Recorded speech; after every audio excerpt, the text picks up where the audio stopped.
Okay, hi everyone. This week, we'll be talking about NP-Completeness. So today is NUS Wellbeing Day. So by right, this is just me recording the tutorial, but I mean, you guys are here. And so if you have any questions along the way, just feel free to stop me and just ask lah. Okay, so let's begin. We have a lot to cover today, and I think this should be relevant for your next assignment. All right, so start recording. What we'll do today is we first discuss a little bit about the different complexity classes, right? So this is kind of like the biggest computer science question, the question of P versus NP. We'll explore it a little bit, and then we'll start answering the tutorial questions proper. From experience, it seems like the first two questions is pretty easy-ish. Okay, so I mean, relatively easier lah, but the last question took me half an hour for the Thursday class. So I hope to start it by 4:30-ish. Okay, even so, I might still overrun. So apologies once again. I'll prioritize like people understanding if possible. Then again, admin matters. If you didn't know, your third graded assignment, major graded assignment is out due next week, Wednesday. And it's about reductions and NP-Completeness. So this tutorial, the last one, should be somewhat helpful in understanding the question. Or if not, like maybe there's a thinking process that I can help guide you through in this tutorial. Please start early, okay? At the very least, by today, if possible, just read the question. Don't need to start doing by today, but if possible, try reading the question by today so that you know what to expect. Okay, it takes a while for it to come up for the reductions and especially to prove it. I've had several people asking me questions already. Okay, so without further ado, let's start with complexity classes. And just quick recap, reductions, right? What's a reduction? Reduction is a transformation. So you transform an input A, like an input to a problem A, into the input type of the problem B, and you have to prove these three properties, right? You have to prove that input A, if input A is a yes instance, then input B is also a yes instance, also the other way around. So it's an if and only if, and you have to show that the transformation takes polynomial time. So remember to prove these three things when you are doing your reduction in the assignment. Okay. Next thing is the direction of the reduction. And this is especially important for your assignment that you are doing now.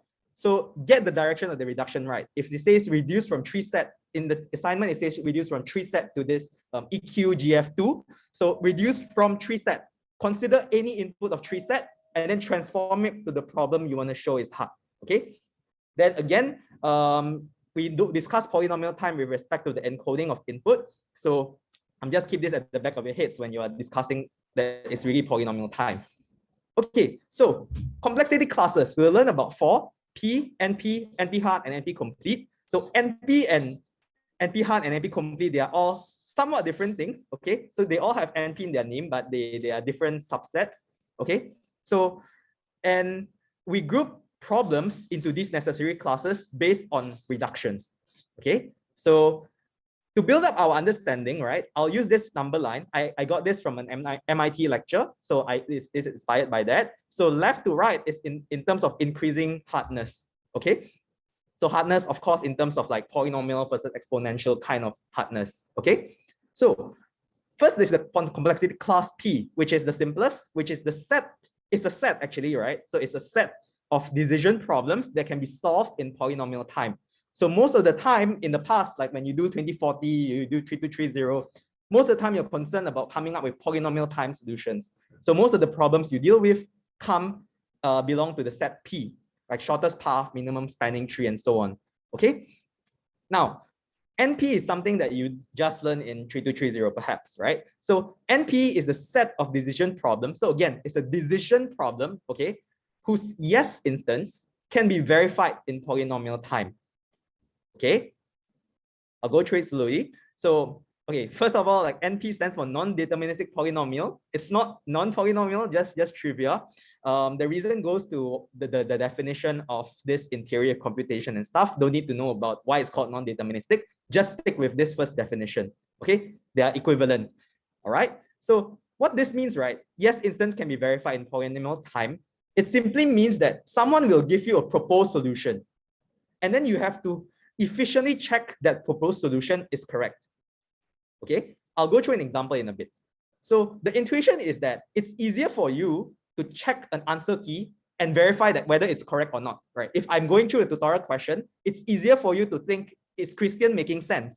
Am I making sense, right? It's easier compared to coming up with the correct answer yourself. It's easier compared to you answering the tutorial question versus you listening to me and verifying that it makes sense. Okay, so examples, all problems in P are in NP. I'll explain that soon. And a lot of the NP complete problems, which again, I'll explain soon also, are also in NP. Or actually, all NP complete problems are in NP. So tree set, vertex cover, independent set, they are all things that can be verified in polynomial time. Now, let's go through a concrete example, right? So last week, we discussed the problem of partitioning. Partition is in NP. And partition is a problem where we are given a set of positive integers. The set, can it be partitioned into two equal total sum? Okay, so this is a yes instance. Okay, this is a yes instance. Why? Because you can partition it in this way, right? But how do you verify? Like, if you're trying to check whether a problem is NP, right? What you should do is, first of all, you propose a solution. So you propose a format for the solution. In this case, the format is you give it two inputs, two sets. You give it two sets of values, 18, 5, 7, 2, and 8 and 24. Then how do you check whether someone proposing this solution is like not bluffing you? It's actually telling the truth. Hey, this is really a reason to believe why this is a yes instance. Okay, and well, I think it makes sense, right, for you to sum up the values in two of the sets. If you sum up the two values, you realize both of them sum up to 32. So this adds up to 32 and this adds up to 32.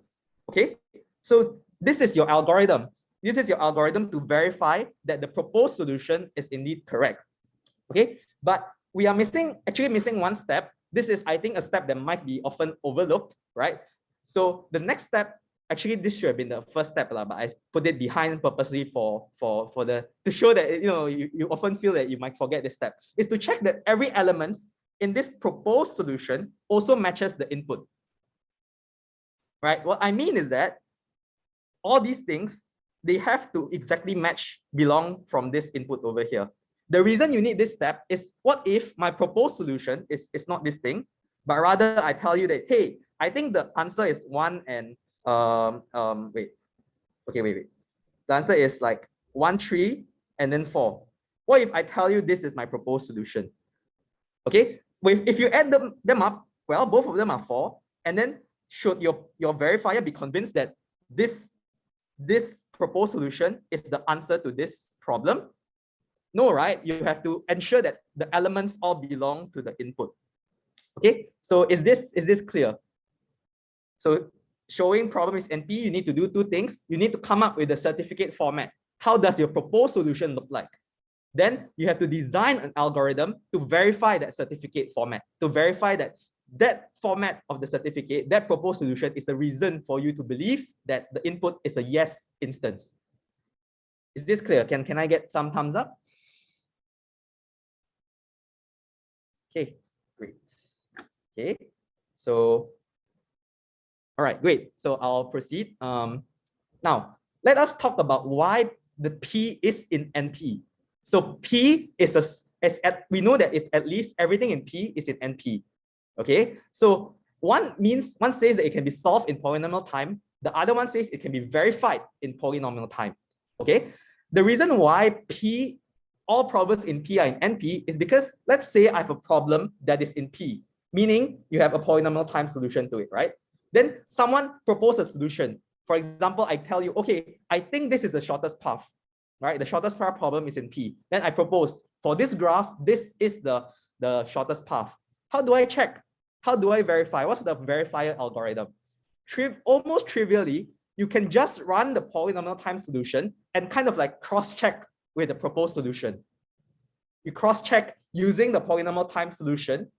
The reason why you have polynomial time solution is because the problem is in P. So using this polynomial time solution, solve it yourself, and then cross-check with the answer. Okay, it's like you coming to tutorial, you managed to solve the tutorial problem yourself, then you came to tutorial and see like, oh yeah, Christian said the same thing. Okay, so this is why P is in NP, right? I've said this. Okay, so that is why P is in NP. The next class of problem that I want to talk about is NP hard. Okay, NP hard, in the number line, it looks like it's beyond this line NP over here. It's everything onwards. Okay, so it's a set of decision problems. They are at least as hard as the hardest problem in NP. So the hardest problem in NP is kind of like the one over here, right? Intuitively, how it looks like. Okay, so it's at least as hard. Okay, so I have a question in the chat, private chat. Do you have an example of a problem that cannot be verified in polynomial time? If I'm not wrong, chess, the problem of a 2D chess, it lies in this class called EXP. So verifying that given a set of like arrangement of a 2D tile and like arrangement of each pieces, can you win starting from this position? I think verifying that still takes exponential time, if I'm not wrong. Okay, but I don't have a concrete example right now. Okay, so a lot of like super huge games, they are in this class called EXP. Okay, so I can look it up if you're interested. You can look it up as well. Okay, so right, so NP hard is at least as hard as the hardest problem in NP. So how to know a problem is in NP hard? So let's stay tuned for that in a while I explain NP complete first. So NP complete, it sits just nice in between NP hard and NP. It's the set of decision problems. They are both NP hard and it is in NP. So if I draw set diagrams, right, it kind of like looks like this. So this is the set of NP. This is the set of NP hard. NP complete problems lies in the middle here, like the intersection of the two. So this is NP complete problems. Okay, so an alternative way to say it is that a problem X in NP is NP complete if for everything in NP you can reduce it to that problem X to say that it's NP complete. But they are really the same thing. I prefer to think about it in this way. It's easier to think that there are it has two criteria to fulfill. Okay, so intuition wise, they are really the hardest problems in NP. They are really the hardest problems in NP that lies over here. Okay, and hey, this sounds familiar. I mentioned this earlier today, like a few minutes ago, the hardest problems in NP. So this is exactly how we show a problem is NP hard. Okay, so NP complete is the hardest problems in NP, right? NP hard is at least as hard as the hardest problem in NP, meaning this is referring to NP complete problems. NP complete. Okay, how to know a problem is NP hard is basically you take something, you take a problem A, you already know is NP complete. In the context of exams, usually they will tell you, oh, try reducing from something or reduce from a certain problem, like maybe tree set, which I'll talk about today. Okay, then start from that problem you know to be NP complete and reduce it to X. Reduce it to the problem you want to show is NP hard. Okay, so I'll say that again. Start from an NP complete, reduce from that problem you know is NP complete into the problem you want to show is NP hard. Is this clear? This is where the direction is really important. You don't want to start from problem X and reduce to an NP complete problem. This is wrong. If you want to show a problem is NP hard, start from an NP complete problem, reduce it to the problem you're showing is NP hard. Any questions about this? Okay, can I get thumbs ups if everything is okay? I need all of you to get this right. Minimally, even if you cannot come up with a reduction, minimally, please start in the correct direction. Sorry, okay, so someone wants me repeat again? Sure. So remember, I have 4 classes I talked about today. I have a problem in P, NP, NP complete, and NP hard.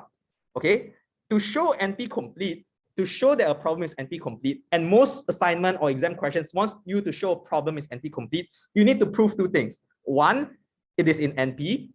2, it is NP hard.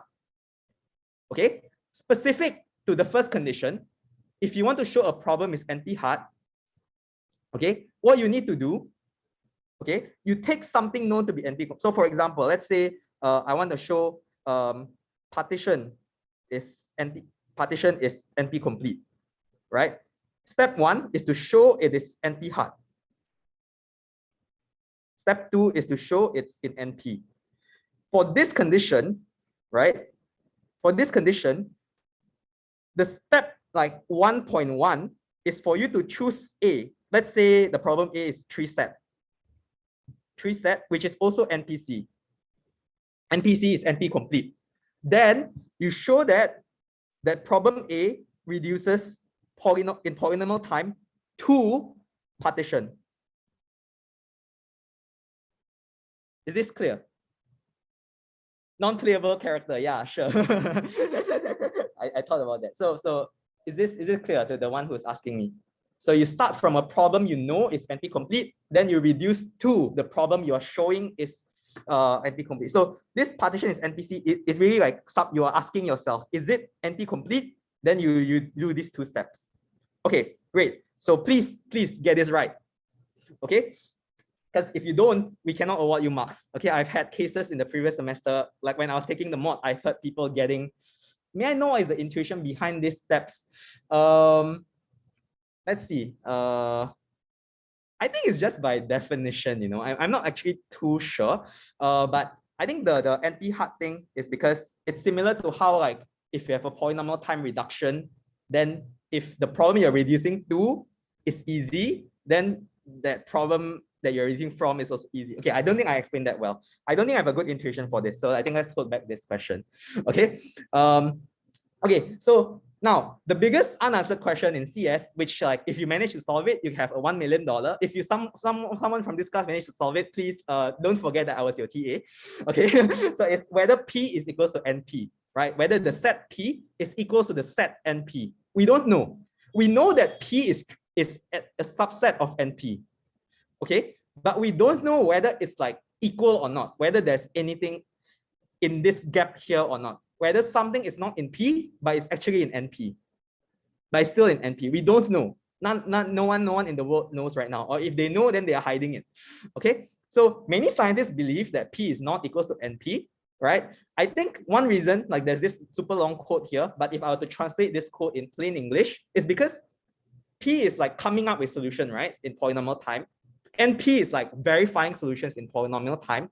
Then if you are able to read proof and understand proof, then if P goes to NP, being able to understand proof is the same as being able to come up with proof. I don't know if that makes sense, but let's say, for example, here, right, it says everyone who could appreciate a symphony will be Mozart. Then it's something like, if you can understand what's going on behind music theory, if you can easily verify it, okay, then you can also easily come up with it. So, you know, like, this is one quote why people believe that P is not equals to NP, because then there's no value. You could be as smart as Prof. Anna if P equals to NP. Okay, so that's just a quick, like, understanding of the field, what's P equals NP all about. So there are many known problems known to be NP complete, and the magic thing is that if we know polynomial solution to just one of them, somehow we can get polynomial solution for all of them. It's really quite magic. Okay, if you don't fully understand this now, it's okay. The key fact is because they are reducible to each other. You can start from 3 set to vertex cover to independent set, to set cover to whatever. Then you can come back to 3 set. They are all like in the same class of problems, reducible to each other. But no matter like how hard people try, so far no one has efficient solution yet. Okay, so, and again, maybe why should you care, right? This is very, very theoretical. So this is real stories, right? So I have seniors in a Ninja Van team. He was an intern in Ninja Van team. He was dealing with vehicle routing problem, which is a generalization of traveling salesman problem, known to be NP complete. So they work on NP hard problems. Then in Shopee Tech Ops, my friend worked on something that's NP complete also, some scheduler. Okay, and in fact, in my Shopee interview, I had to solve for the coding test, I had to do like an NP hard problem. Okay, I think it's called bin packing. It sounds scary, right? But NP hard problems, I think, are okay because I know that there's no efficient solution. So just brute force. Okay, so anyway, this is just maybe a little motivation why you should know a little bit about NP hard. Okay, because who knows, maybe at work your boss asks you to solve problems, right? Then you can show, hey, this is NP hard. Then you can tell the boss, okay, boss, sorry, I can't do it because no one in the world knows how to do it. Okay, so that is the whole like intro to the complexity classes. Any questions about the material? Okay, I will just let you answer for like, let's say 2 minutes, because I don't want to take too long in the earlier part. So try for 2 minutes. If you have any questions, please ask in the chat. Okay, please ask me to repeat. I say 3 minutes, but let's resume at like 4:22.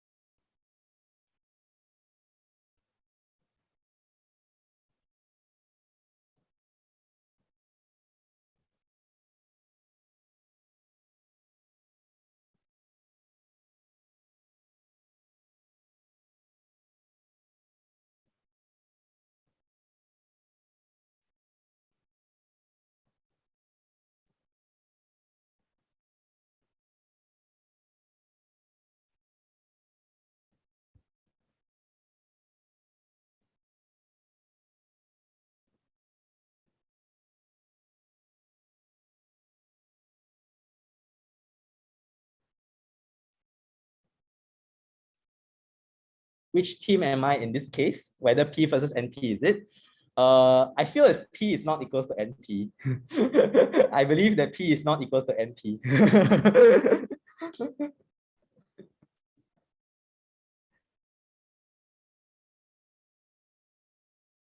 I think it's like the percentage is like 80% to 20%. 80% believe that P is not equals to NP. Because I think the reason they believe so is because like somebody PM me, P is not equals to NP because I'm not smart enough. I guess this comment is because like if P equals to NP, then you'll be as smart as Prof. Arnab, right?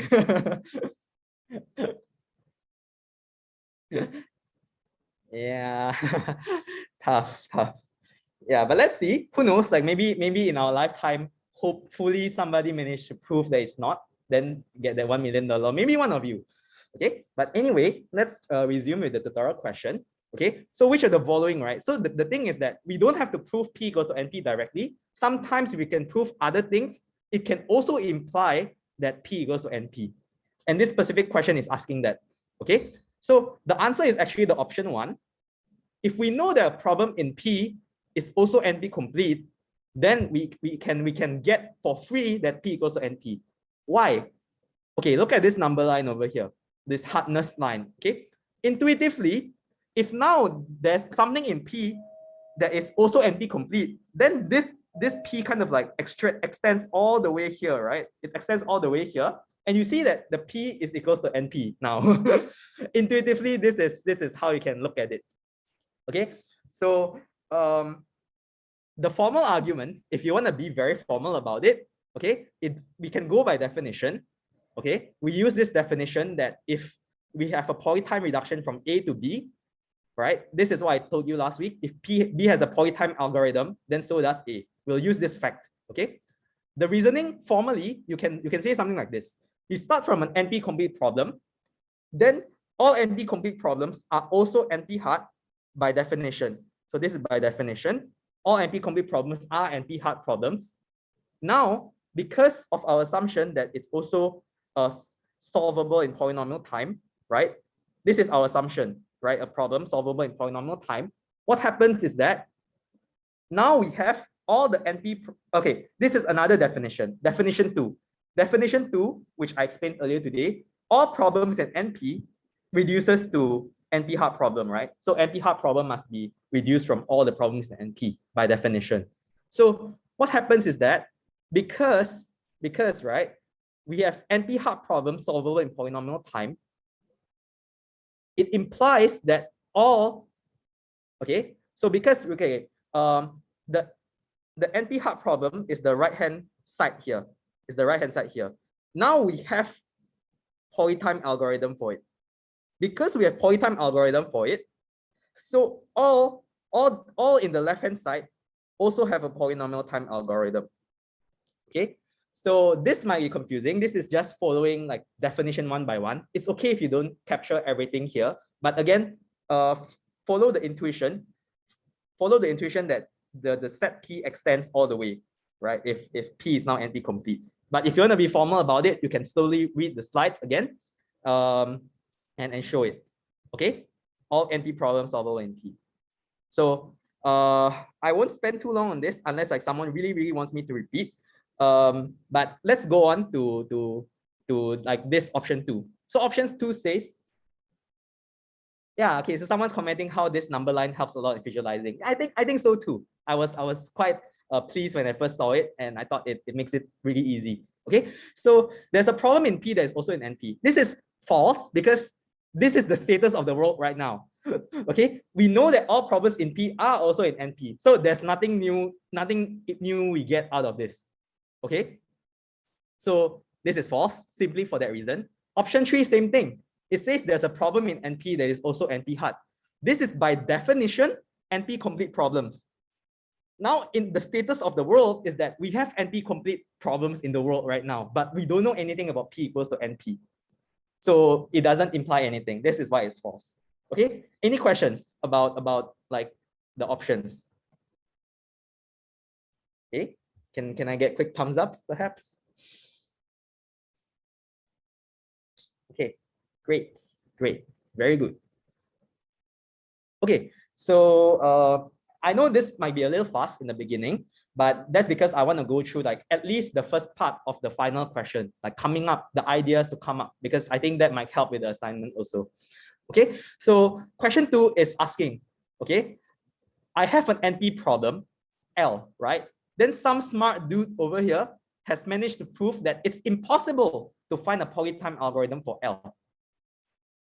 Okay, it's impossible to find a polytime algorithm. So because somebody has proven that, what do we know about these 3 things? Do we know that something about them, like they are now known to be not solvable in polynomial time? Okay, and recall like factor is a problem given in lecture, so this is the definition here. So again, like let's take two minutes to answer this. Might be a bit fast. Say 4:29.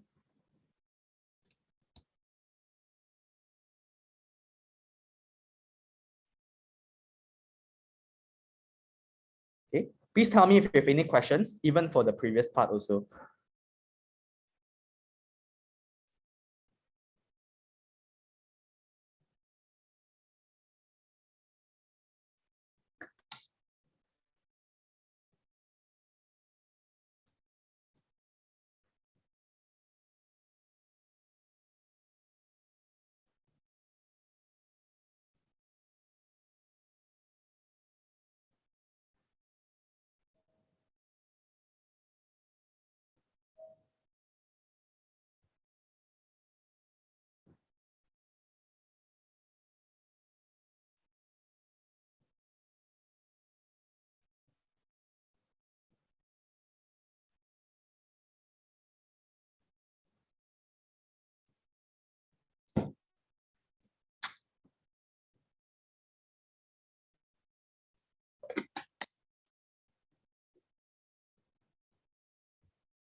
Okay, let's see how many responses we have. Okay, maybe let's wait a little bit more because responses a bit scarce.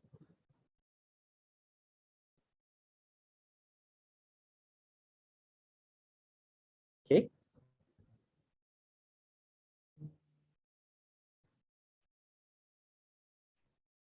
Okay.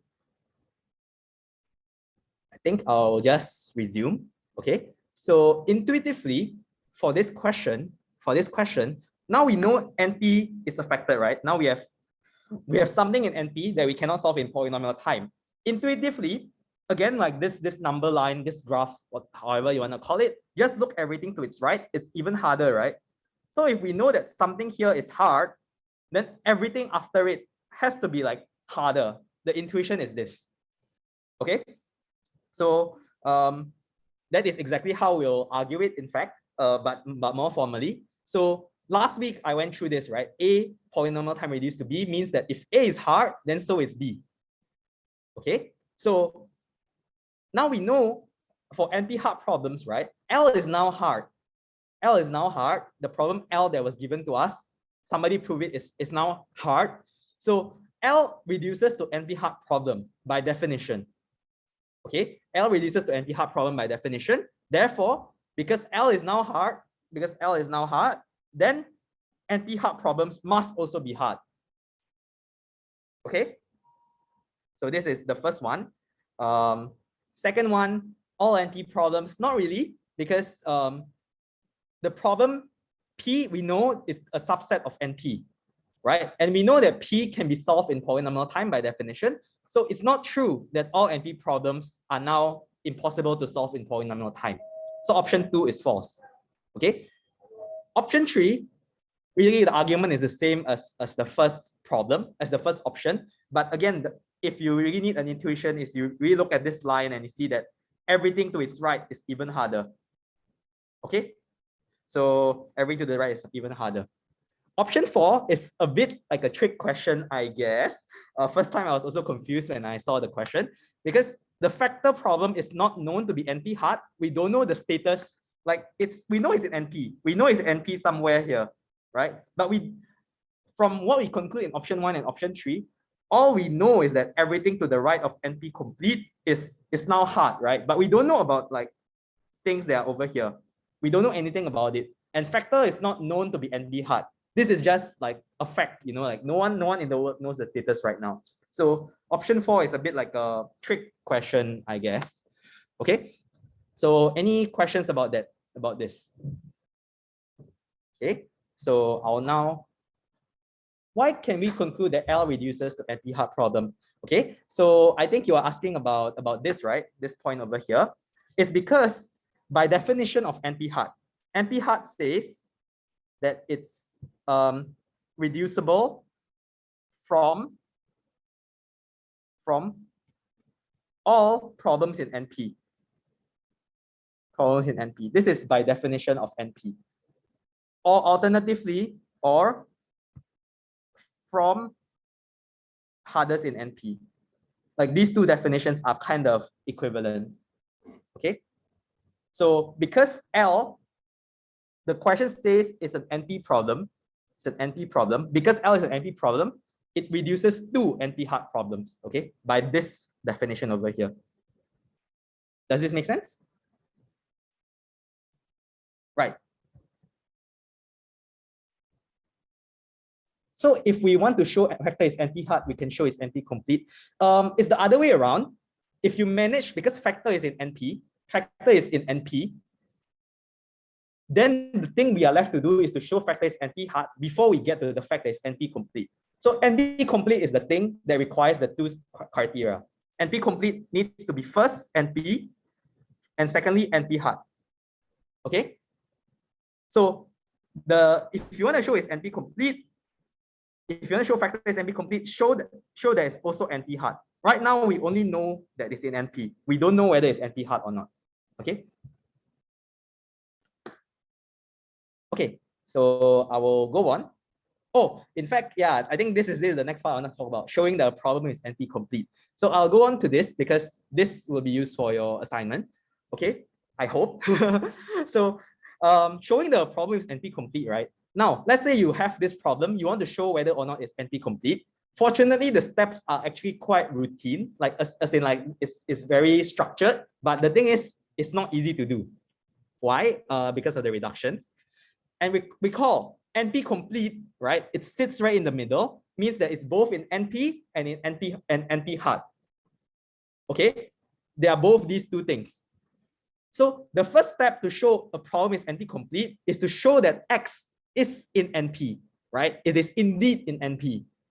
How do you do that? Remember, you propose a format. How does your solution look like? Does it come like for partition? Does it come as two sets? Okay, for graph problems, it will be like maybe the edges, right? The edges from the source to destination. Okay, then you must propose also the algorithm that runs in polynomial time to verify that the solution is indeed a way to convince me that it is a yes instance. Okay, so this is step 1.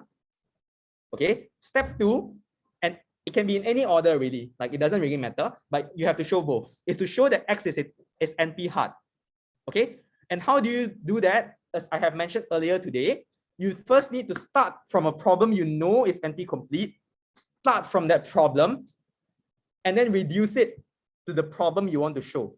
To the problem you want to show is NP complete. You want to show that it's NP hard. Okay, so you do this and recall again like what it means for a reduction. You need to satisfy these three criteria. Your transformation needs to satisfy these three criteria. Okay, so just recall this, especially this part. I think people often forget the polynomial time reduction part. Okay, but again, the hard part usually is, okay, again, this is my reminder, don't get the direction wrong. Okay, I reminded so many times, that's how important it is. All right, so to summarize, like you need first show it's an NP and also show that it's NP hard. You need to show these two things. Don't forget about the first one. Okay, then usually the hard part in assignments is coming up with this step 2B. Coming up with the reduction is the difficult part in my opinion. Okay, and it's so hard you might even forget to do step 1. Okay, so this is the 2-step required. Now, any questions about 2 steps before I go on to kind of like the main show of the day? 3 set to directed Hamiltonian cycle. Just sit back and relax. Okay. If no one has questions, then I will go on to talk about what the 2 problems are about first. What's 3 set and what's an directed Hamiltonian cycle? 3 set informally is just an ends of 3 ors. Okay, but let's use proper terminologies. So I'll call a Boolean variable or its negation a literal, xi or not xi, right? This is a literal.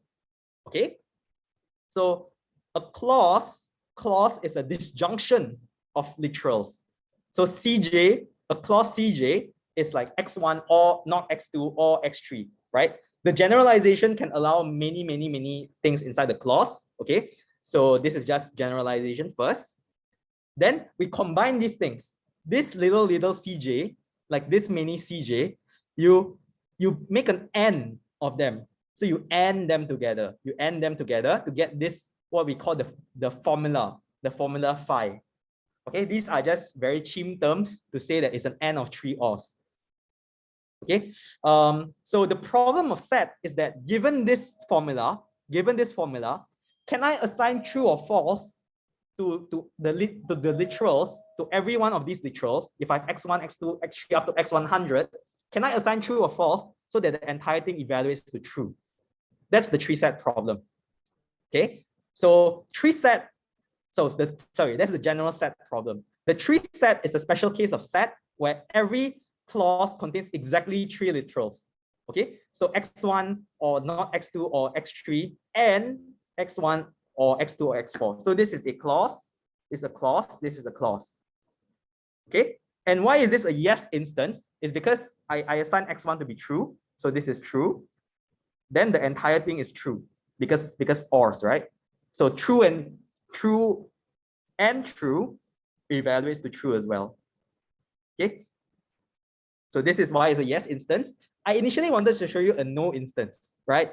Then I remember this fun fact is that all 3 set instances with less than 8 clauses, like no matter how hard you try it, you can always satisfy them. So the only time you have a no instance is the clause is 8 onwards. The proof is pretty cool, so you can talk to me if you're interested, but it's not relevant for now.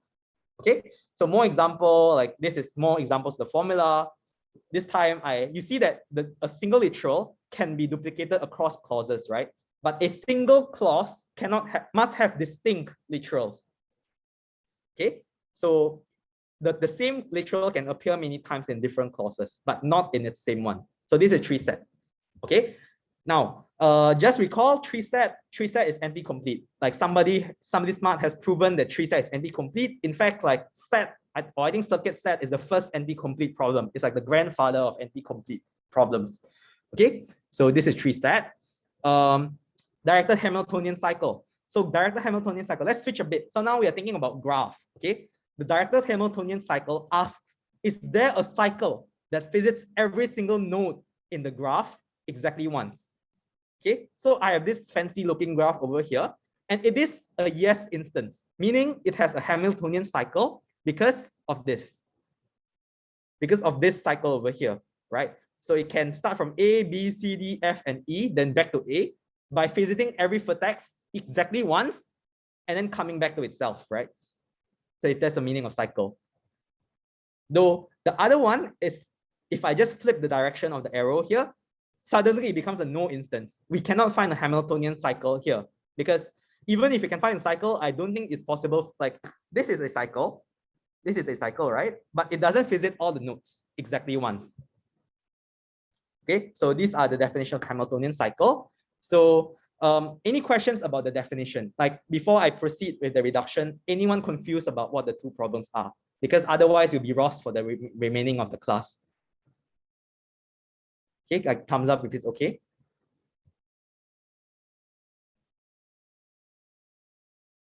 Okay, a lot. That's great. That's great. So, okay, I'll go on.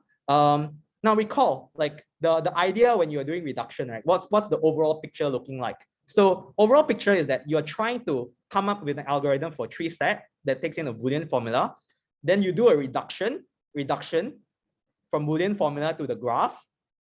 And then from the graph, you assume that somebody is able to give you an algorithm to solve directed Hamiltonian cycle.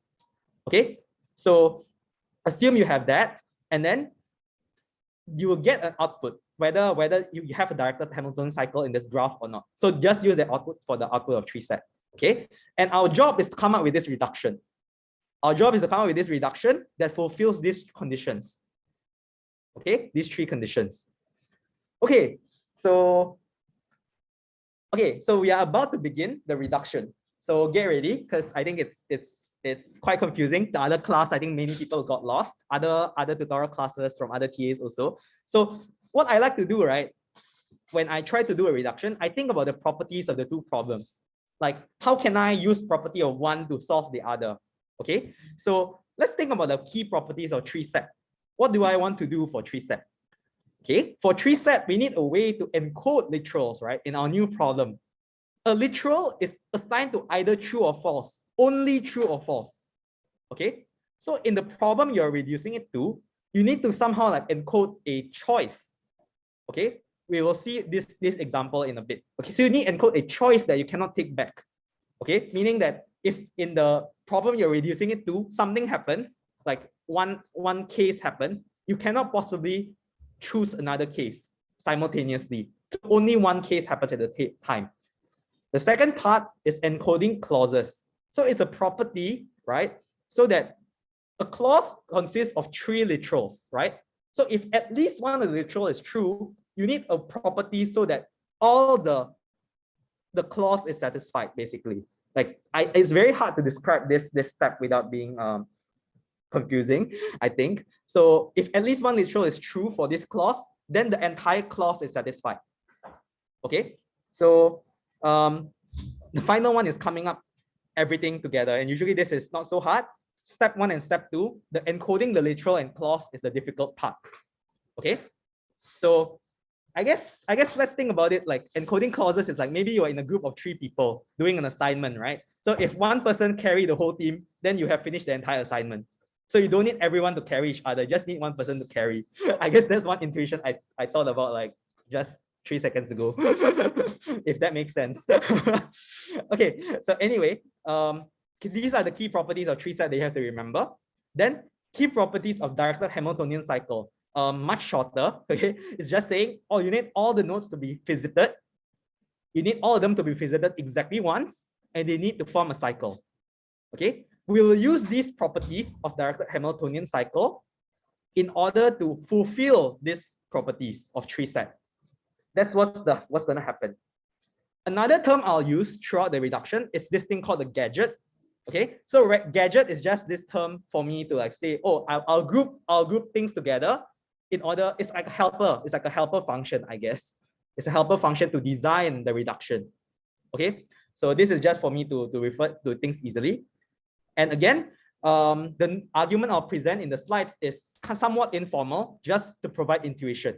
Okay, so I don't want you to take this as like the reference for you how to write proof, but I just want to give intuition. Okay, finally, let's begin. First part of tree set is to encode a literal, right? In a directed Hamiltonian cycle, how exactly do you encode a choice, right? How do you encode whether you want to say something is true or something is false? Direction. Yeah. So somebody said direction. So we want to use the visited exactly once property to design what I call the literal path gadget. Okay. So I want to design this thing called that looks like this. So it's a path of many, many vertices. Okay. So a path, this will represent a literal in three sets. So maybe x1 is represented by this path over here. What is true and what is false? So a true is basically going from here to the right. This is true. Then if you go here to the left, then this is false. And this is okay because like we only visit things exactly once. So once we go fully to the left, we cannot choose to go back. We cannot backtrack and go back because we need to visit exactly once. Okay, so this is a path literal. And so let's now try to build things step by step. Okay, or anyone confused at this, even at this step? This is just me proposing something out of the blue, but how you might think about it is to think about the properties. Okay, if anyone confused, please let me know, because I'll give an example first. So step by step, now let's say we have start and end nodes, and this is basically, won't the bottom arrows means it's visiting nodes more than once? No. So this is me putting edges. Okay, so I have two questions. First one in the chat says, won't the bottom arrows means it's visiting nodes more than once? This is not saying how the cycle will look like. This is me designing a graph where a path contains two nodes that have forward direction and backward direction. The actual way to traverse it, you can only traverse in one way. Once you traverse in that one way, because of the property of direct Hamiltonian cycle, you cannot backtrack. But there is the option to start from the right and move towards the left. Okay, so another question in the private chat is every literal has one path. Yes, every literal will have one path, which I'll show now. Okay, so let's do it step by step. Now we have start and end nodes. Okay, the reason is because we want to form a cycle really later on. So use the literal path gadget to encode a single literal. So x1, right? This path here correspond to x1. Okay, then you need to reach the two ends, right? You want to start either from here or here. Let me change to blue so that it doesn't change the color. So you either want to start from the left or start from the right before you traverse, right? So you point S to like the ends. Okay, so this is the first literal. The second literal you add it in, and then you do crossovers like this. So you zigzag, like you can have crossovers like that. Why do you need these four directions? Okay, so think about tree set again. In tree set, you want to encode, if you have x1, x2, you want to encode true, true, true, false, false, true, and false, false, right? In the direct Hamiltonian cycle, this is represented as you start from S, then go right, then maybe you can you want to go right again. You want to go right again? How do you go right again? You start from this guy over here, jump over here, and then go right again. This is how it's encoded in the Hamiltonian cycle. Okay, so the other cases hold also. If you want true false, then you need going to the right, and then traversing left. Okay, is this part clear? Why all these arrows are there? Anybody lost already? Can I get thumbs up? Okay, way less thumbs up this time. Okay, never mind. I think as long as some people are following, I'll just keep going. If you don't understand, just get the idea that I'm trying to mimic tree set in some way. Okay, so now we repeat for all the literals. Here I only show because I only have limited slides size. So I show 3 literals, and this is the construction. Then after you've done all literals, connect it back to the final path gadget. Connect the final gadget to the end node. Okay, notice at this point now, we only have the downwards arrows, either downwards or left, right. Okay, so remember, and we want a cycle. Because we want a cycle, we need to, if we start from S, we need to go back to S somehow after we reach the end. So, well, no surprise, but we'll just add a arrow back all the way so that we can form a cycle in the end. Okay, so the idea, right, if I were to generalize, is that because tree set, if I have x1, x2, all the way to xn, there are 2 power n choices. Sorry, there are 2 power n possible combinations of trues and false. And the reason is because you 2 times 2 times 2 all the way. Okay, so there are 2 power n choices. So we want to encode a way so that we have 2 power n Hamiltonian cycles. Okay, and this is by our design of this path, then going the kind of like the arrow to the next path. Okay, if you're confused about this statement, this is just a generalization of the me saying that you want true, true, true, false, false, true, false, false. Okay, this is a generalization of that. So this is the first part. Oh, okay, I have an example. So for example, if you say x1 is true, it's almost like you start from this start node, and then you traverse to the right first, and then if x2 is false, if x2 is true, then it's the same as you going all the way to the left again and traversing to the right. For x3, if it's false, then you take this arrow here, then traverse left, and then you complete the entire cycle. Okay, so take a deep breath. I think this is a lot of things to digest already. If you understand, can you like give me thumbs ups? If not, graph looks like a boss monster. Yeah. Wow, people giving me thumbs up now. Yesterday's class, there was none. Very sad yesterday. That's good. So happy. Okay, but if people don't understand, like, is there any part you want me to repeat? Okay, because there's part 2. This is just part 1. Okay, I'll wait for like 10 seconds for people to like digest. We are gonna overrun anyway. So, and I mean, this is meant to be tutorial recording. So if you have to go, feel free to go like usual. Recording is always there. Okay, this is the first part. Let's go on to part 2. What is the part 2? Part 2 is basically you want to satisfy clauses now. Remember tree set, you have literals, the individual literals, and you have a clause of 3 literals like x1 or x2 or x3. How do you encode clauses now?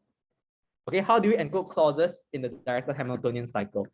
Okay, so in our reduction so far, we have 3 paths, right? How do we design a property that we can fulfill only if we manage to traverse in the correct direction? Okay, intuition wise, like you want, for example, if for example this is like x1, x2, x3, right? We need one of them to be true. So that the entire clause is fulfilled. In other words, in the language of the directed Hamiltonian cycle, we need one of these 3 things to go from the left to the right. Okay, if every single one of them traverse from the right to the left, it represents 3 falses. It represents false, false, false. So that will not fulfill the clause. So intuitively, we need a way to signal to the entire reduction. If we manage to traverse from the left to the right just once from any one of these 3 nodes, from any one of these 3 paths, then we fulfill the property of directed Hamiltonian cycle. That's the intuition that we are gonna do here. Okay, the actual idea is to use the visit every node property of directed Hamiltonian cycle. We want to come up with like a special node so that if every single one of them, if every single of the path traverses in the wrong direction, then you cannot visit this node. Then we can never have a directed Hamiltonian cycle. That's the idea for this one over here. Okay, so it can only be reached if at least one of it is traversing in the correct direction.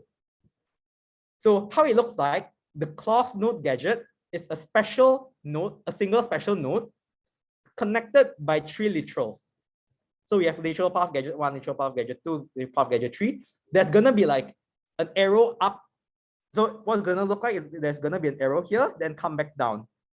Okay, so it's gonna look like this roughly.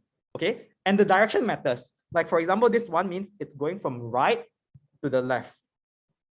Okay, then this one is like going from the left to the right. The direction matters. We'll give an example in a bit. This is the idea, right? This is the idea. So how do we augment like what we have so far? Okay, so suppose I have this clause x1 or not x2 or x3. Okay, so first create this extra node,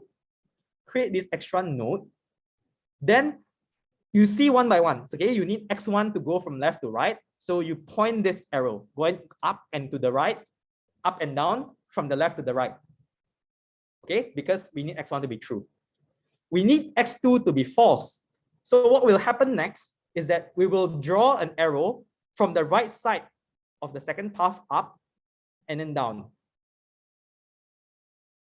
Okay.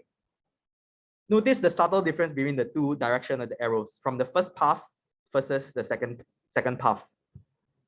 Okay. Direction is in the other direction. For x3, because we need it to be true, then it travels from the left to the right. Also similar to x1. Okay. So any questions about this first? Any questions about this?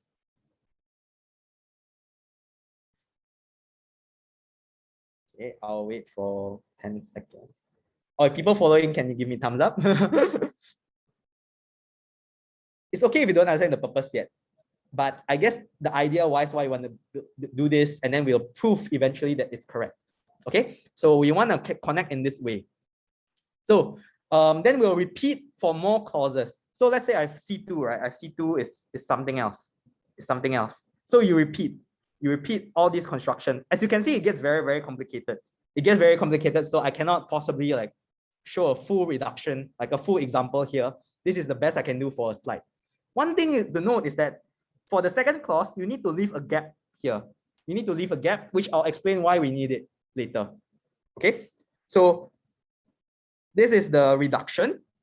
And for example, right, how do we, let's say I want to assign true false values to the literals, right? I want to show that only if I manage to walk in the correct direction, then I can reach this C1. Okay, so the idea is that, so let's say I have assignment X1. It's false, meaning I traverse in this direction. Okay, so notice that because the arrow towards C1 goes up like that, then we cannot just like the entry point is further away from like where we are walking from. Okay, so we only walk here. Then we see the arrow is arrow down. So let's not take this path up. Instead, I'll take the next node here. Okay, so surely enough, you might notice I can go up now. I can choose to go up now, but I don't, because otherwise later on you'll see that you kind of get stuck. This is later on will show why we should not go up now. Okay, but let's take the idea if it's false, we completely traverse from the right to the left. Okay, so the next thing is that if it's true, what if x2 is true? Okay, x2 is true, meaning I traverse from the left to the right, but at this point I cannot traverse up yet because the arrow is in this direction. It's not a suitable arrow. But for the third one, if x3 is true, then we can kind of like take the way up and visit this node. Finally, we can visit that node. Okay, so finally, because the third path is the correct way to walk, then we can go up and down. Okay, then we can just complete the cycle as it is. So this is part 2 of the reduction. And in fact, we are done, except for the fact that we need to argue certain details. The reduction graph will look something like this. Any questions? Or if you got it? Yeah, so somebody is asking the number of nodes in the path gadget must be enough for this clause gadget plus the gap. Correct. And in fact, in the next slide, I'll talk about that. Okay, so what I've been abandoning so far is how long the path should be. How long should this path be? That's what I'm being. Okay, can you repeat the thought process on choosing C1? Okay, so let me see if I can explain that again slowly. So right now, at the end of part 1, we managed to encode path, right? To choose whether a literal is true or false. What we need now is to encode clauses. A clause is that such that if one of these things is true, right? If one of these things is true, then you want like if one of these things is true, then the entire thing is true. Okay? In the directed Hamiltonian cycle, the idea I want to use is this visit every node property. I can only have a directed Hamiltonian cycle if all the nodes are visited. So I add an extra node here, right? That I say that if I traverse in the wrong direction for all three paths, remember a direction in the path is saying true or false in the tree set. So if every single one of them is not what I want, if every one of them is false, for example, right? If I have x1 or x2 or x3, if every single one of them is false, right? If every one of them traverse like that, then I cannot visit this node. I cannot visit this node. And because I cannot visit this node, I don't have a directed Hamiltonian cycle. Does this make sense? So we can only visit the extra node only when the literal is true. That's by design. So depends on your if your literal looks like this, then we need every single one of them to be false. Like at least one of them to be false. If every single one of them is true, then it's not going to be satisfied. It depends on your tree set. Remember, we are reducing from tree set. So we decide based on the input of tree set. We assign the direction up to the special node depending on what the tree set literal is in the clause. Yep, okay. Okay,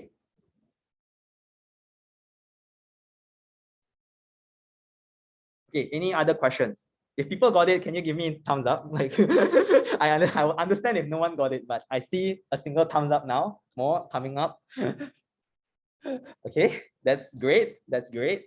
So this is the reduction so far, but I have not proved anything yet. I've only showed a construction. So again, times is up already, but I'll just go on so that it's in recording. But one thing that Justin pointed out in the chat is that what's the length of the path? So this is exactly what I have not addressed yet. What should it be? So as Justin proposed, it should be enough for these clause gadgets and the gap. Correct, that's correct. So if we have k clauses, in this example, we have 2 clauses, right? Each clause, it requires 2 nodes, right? One to go up and then one to go down. Okay, we have two nodes, one to go up and go down. So we need 2k, and every single one of the gap takes like, well, if you include the gap nodes and the start and end nodes, you're gonna need k plus 1. Okay, so because of this, like, okay, for this specific example, I have 2 clauses, so I need 3 nodes for the gap and the start and end node.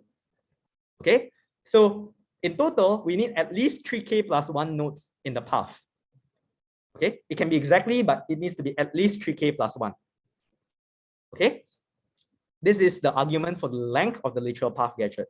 But the point later on is that this should be polynomial. Okay, so right, so that is the reduction.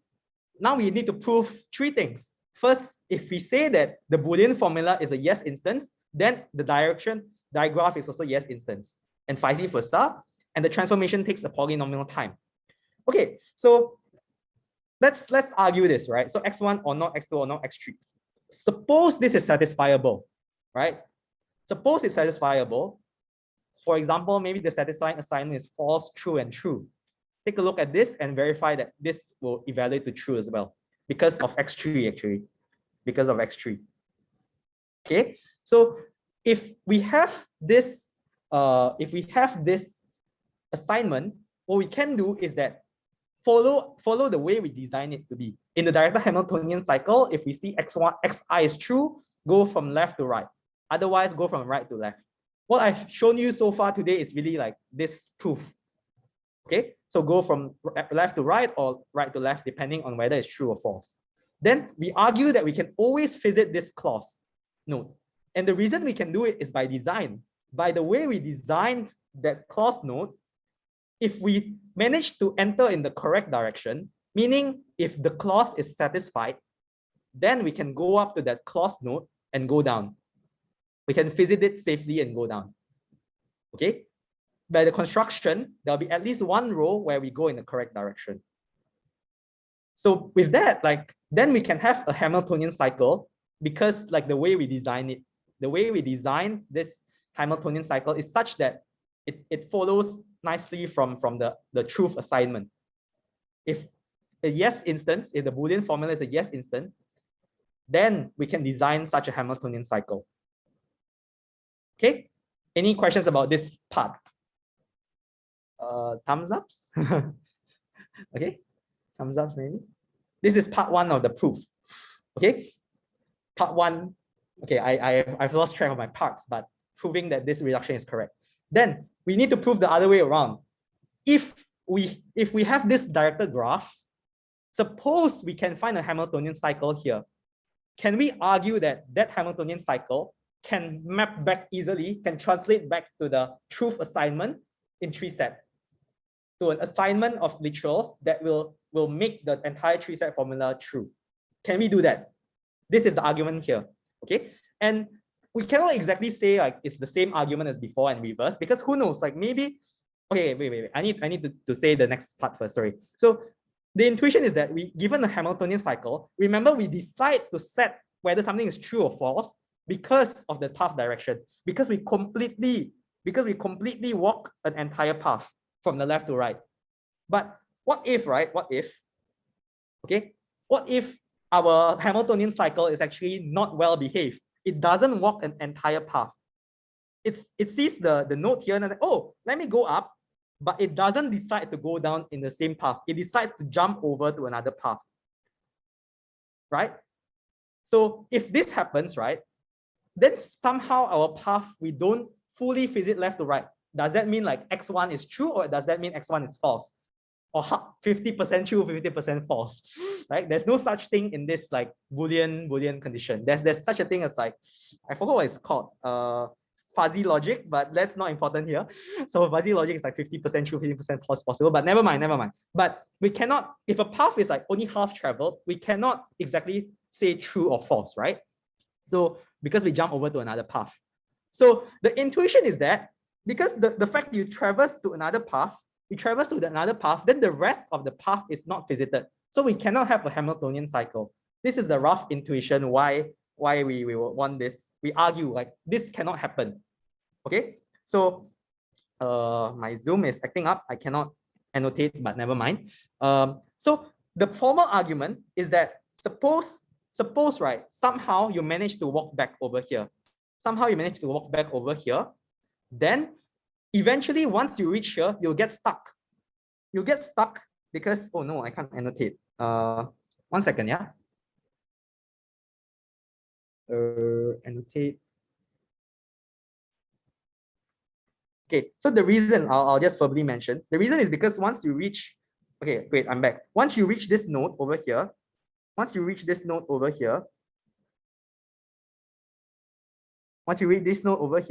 your only option is to traverse back something you have visited.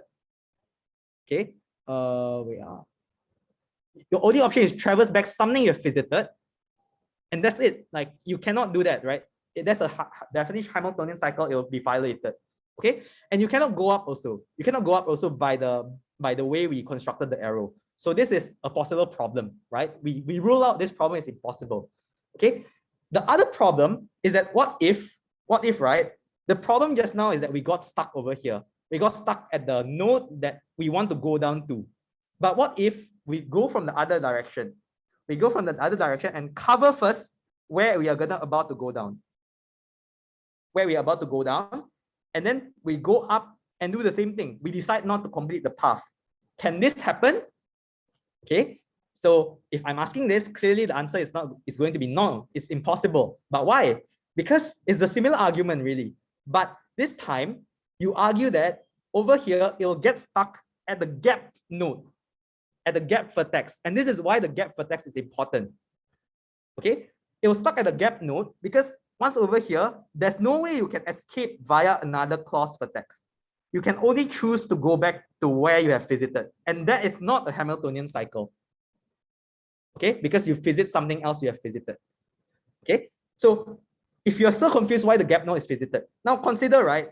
Let's say this is actually connected somewhere. If this is connected somewhere, then this gap node, maybe someone can argue that this gap node can escape via this clause gadget and go elsewhere here, can go down to some other path again. Then somehow we have a path that is not completed. This argument is a bit tricky. So go back and think about it again if you like. Okay, but this is the importance of the gap node. You want to argue that if if you walk in the, if your director Hamiltonian cycle, or sorry, the way you walk it is not well behaved, you don't fully traverse an entire path, you go up and go back down to another path, then you argue that you always get stuck. This is the main crux of the argument here. Okay, so the conclusion, the only conclusion is that once you go up to a particular node, you must go down to the same path. You cannot jump over to another path. No matter whether you enter from the left or you enter from the right, if you jump up to the closed vertex, you must go down to the same path that it corresponds to. Okay, so every path must be fully traversed, right? That means that every path must be fully traversed. So either you fully traverse right or you fully traverse left. So use that direction as the truth assignment. Okay, so I'm not going to wait and ask if people are lost or not, but I suspect yes. You can ask me to repeat later after class. But let's complete the proof by saying that reduction 1 is polynomial time. I'm just going to briefly skim through it. If I have n literals and k clauses, I'm going to have n paths, like 1, 2, 3 paths. The length is 3k plus 1. Every one of them 3k plus 1. So in total, the total number of nodes required for this is nk, onk. Then there are k cross node gadgets. So these things, there are k of them. There are k of them. And then the start and end node takes O1 like to construct. So in total, it takes onk plus k. I realize I'm missing something. I'm missing argument about edges here. So the edges, but it's also linear in terms of so by right, you should argue about the edges also, which I forgot. Okay, so it is polynomial with respect to the encoding of the input. So input is n literals and k clauses. So it's polynomial with respect to n and k. Okay, so that is the whole lot argument. So argument present in slide really is just to provide intuition. Like this is not even being formal yet. This is just me giving an intuition why it's true. Okay, but don't worry. I don't think you'll be asked something like this in the exam. Maybe at most assignment, but I don't think your assignment is as difficult as this either. Okay, but if there's anything to get from today, is the idea like how to map tree set to like what are the properties of tree set that you want to fulfill. How do you use the property of directed Hamiltonian cycle to fulfill tree set? If there's anything you can get out of today's tutorial, it's that idea. Thinking about the properties and how you use the properties to map back. Okay, so I'm severely over time, but now I need you to answer one question, Archipelago. Did we show that directed Hamiltonian cycle is NP-complete? Okay, so for those of you still around and you have access to Archipelago, can you answer this question on Archipelago? Did we show that directed Hamiltonian cycle is NP-complete? Why or why not? Okay. Okay.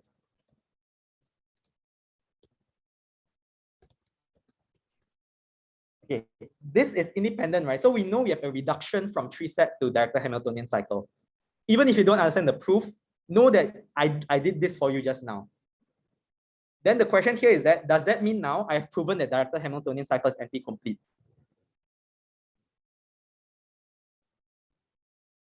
Okay, so let's resume at like 5:15. I know I'm full time. Yes, why or why not, if possible. 5:15. Maybe 5:16. This is important for you to realize, you know.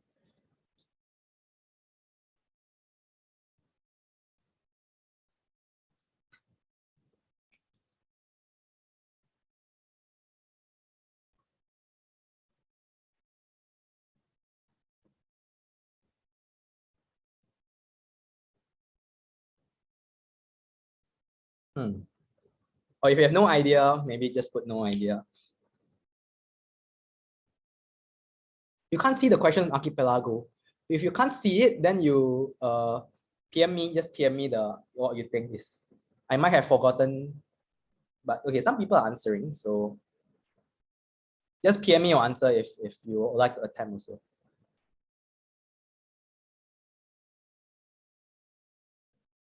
Okay, so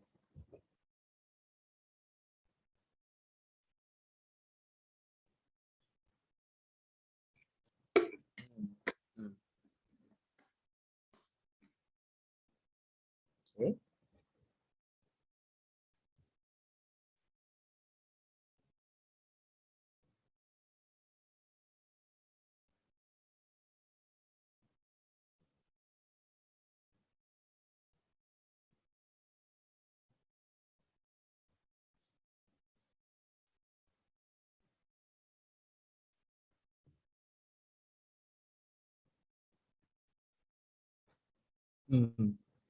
Okay. Okay. I see several answers. Just a more minute. Even if you don't know the reason, you can just guess yes or no. No, because there's a response in archipelago. It says, no, because I got a feeling. Okay. Okay, so I'll go through it now. The answer is no, we did not show it's NP complete yet. We showed that it's NP hard. What we have shown, because we show a reduction from 3 set, is to show that it's NP hard. We are missing the step to show that direct Hamiltonian cycle is in NP. Okay, so this is what I mean. Like, people often forget this step in NP. Okay, so remember, if you're showing this NP complete, you need to show that it's NP hard. Trick question. But this is important. Like it's important that you remember this step also. There's NP. It's like half of the problem. Okay, so that's what I mean. You're so focused on the reduction, you might even forget that to prove that it's in NP. So my recommendation, just prove it's in NP first.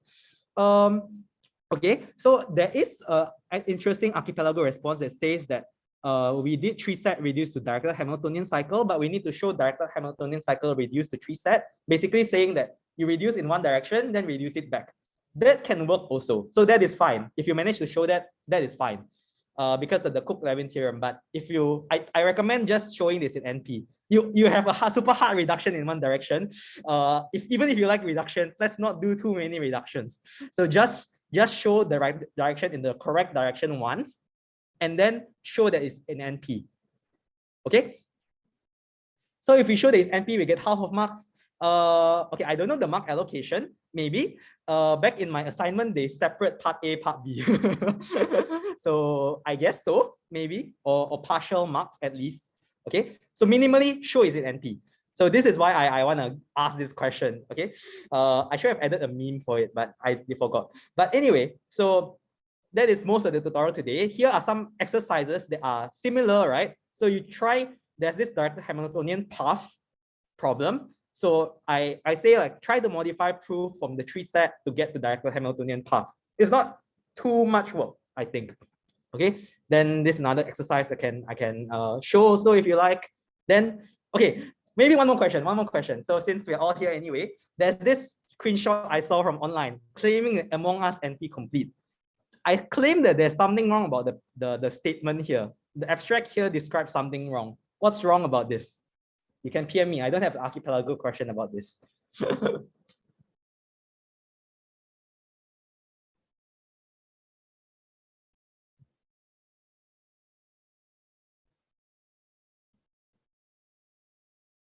Yeah, a lot of people, like somebody has pointed out even in the normal chat. Yeah. So okay. So the fact is the set is fine. There's a circuit set problem. That's fine. So it doesn't have to be 3 set. Set is fine. But the problem is the direction. It says that it reduces to set. So it should be direction from set or from 3 set. Okay. So this is good. So everyone getting it right? You are picking up well. Emergency meeting. Okay. So yeah, this is it. And maybe just for me to wrap up the tutorial, because NP-complete problems, we don't have efficient solutions for it, right? So what can we do? Okay, so several things we can use to tackle NP-complete problems is randomization. So randomization, we can solve things in linear time with some error. We can look at special cases, like instead of looking at graphs, we can look at trees. Like max independent set on trees is your assignment problem, greedy assignment problem. Or there's this thing called approximation algorithm, which is now in syllabus. Okay, so a summary showing the problem is NP-complete, 2 steps. Show that it is in NP by doing these steps, and show that it's NP hard. Okay, so additional resources, if you're still confused by today, you can always visit another lecture, have a look. Then you can look at this chapter in this textbook called Algorithm Design. I quite like this chapter. In fact, I referenced the reduction a bit from this chapter. I think the textbook CLRS is a bit too dense, right? There's a lot of theory and computation things that don't quite make like sense in the context of 3230. Okay, and interestingly, like MIT lecture has this reduction from 3 set to Super Mario Brothers. What happened? Oh, what? I accidentally pressed back. But okay, so anyway, I think that's really the last slide I have. I'm gonna share the slides in the chat. Yeah, that's really the slides I have in the chat. So feedback for teaching feedback is out. So I'll appreciate if like you are a student from my class, if you could like give me some feedback, because most likely I think I'll be teaching 3230 again next semester. So it'd be nice to hear like what you think of my classes, how I can improve. So feedback will be much appreciated. Okay, so if not, I'm severely over time, but I'll stay here for questions about the reduction, or like if you have any other things you want to talk about. So thank you very much for staying back and have a great weekend.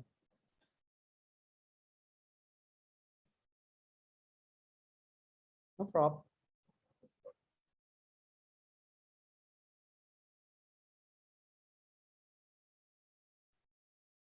No problem. No problem. No problem. Happy to help. Mm,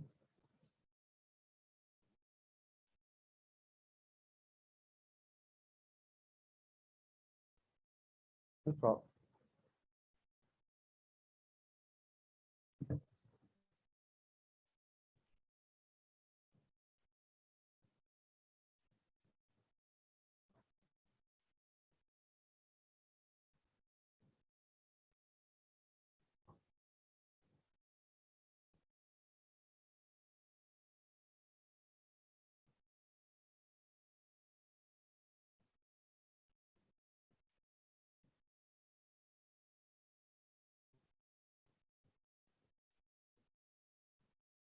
Okay.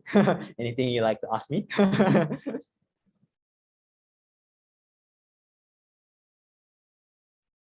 Everyone FOMO. Yeah, three of you FOMO each other, is it?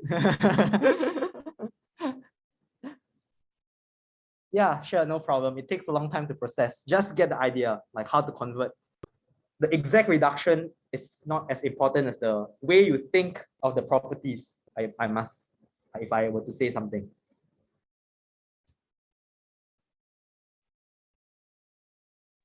Oh yeah, could you cover the Cook-Levin theorem? Cook-Levin theorem. Okay. I don't think it's normally talked about in syllabus because I don't actually know well the trick Cook-Levin theorem. Let me just have a look.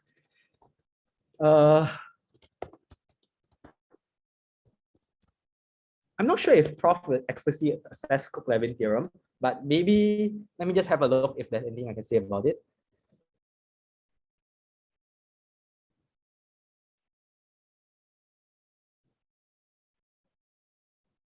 Oh, he didn't prove it.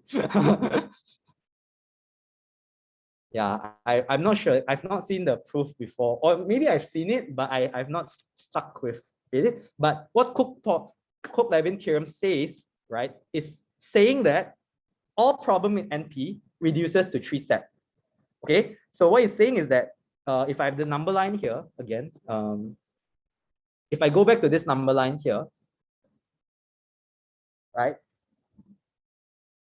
magically, it says that everything that's inside NP, right, you can reduce it.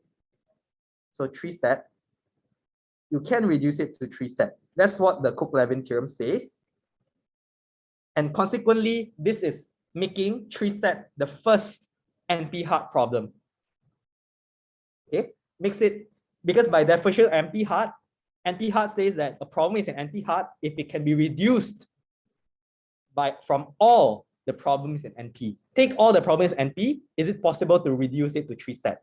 So Cook-Levin theorem says that somebody has proven that, Cook and Levin have proven that take any problems NP, you can somehow do something and reduce it to 3 set. Okay, so that makes it NP hard, and coupled with the fact that 3 set is also in NP, it's also NP complete.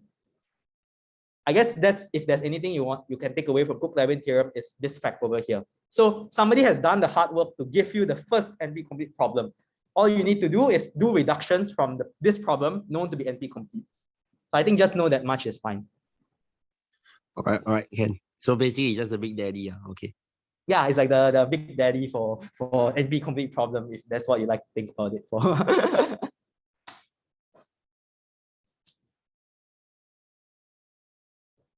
Okay.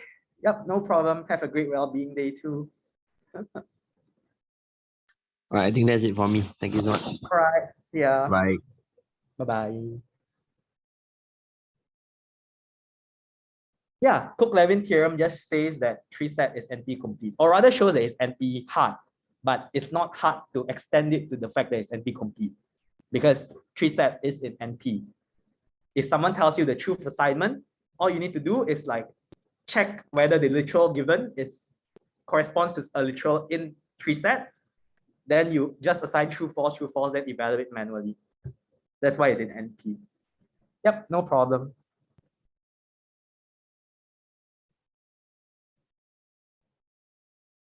Okay, no problem. Bye-bye. Okay, that concludes the tutorial today. Yeah, that's super long. I don't know if I had limited time, I don't think I could have covered that, but yeah, thanks a lot for watching the recording too.